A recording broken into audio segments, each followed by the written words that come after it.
Content unavailable. So sabi po ng isa sa mga followers natin, ma'am, sana po gawan mo ng video yung content unavailable please.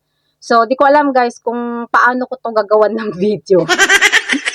So kapag po kasi guys, may nakita kayong ganito na content unavailable or kaya content isn't available right now, isa lang po ang ibig sabihin niyan. Siguro, yung may-ari ng video na yan is nakaset lang siya ng friends only o di kaya friends of friends o di kaya naka-only me. Ibig sabihin, hindi siya naka-public. So kung tatanungin mo ko ngayon, bakit nung shinare ko siya ma'am, nakikita pa naman siya.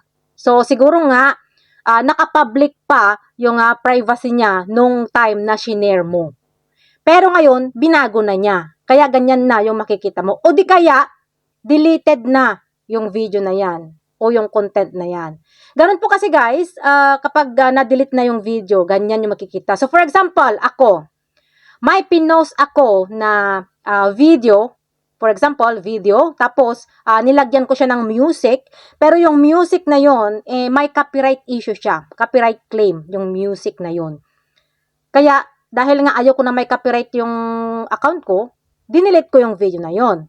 Pero bago ko dinilit yung video na yun, may mga nag-share na.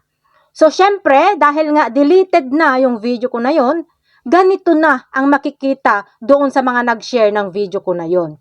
So, wag po kayong mag-alala guys, wag niyong problemahin yan dahil wala naman pong epekto sa account niyo yan. Kaya kung may mga ganyan kang na-share, pwede mo siyang i-delete. Pindutin mo lang 3 tuldok dito, and then, move to trash.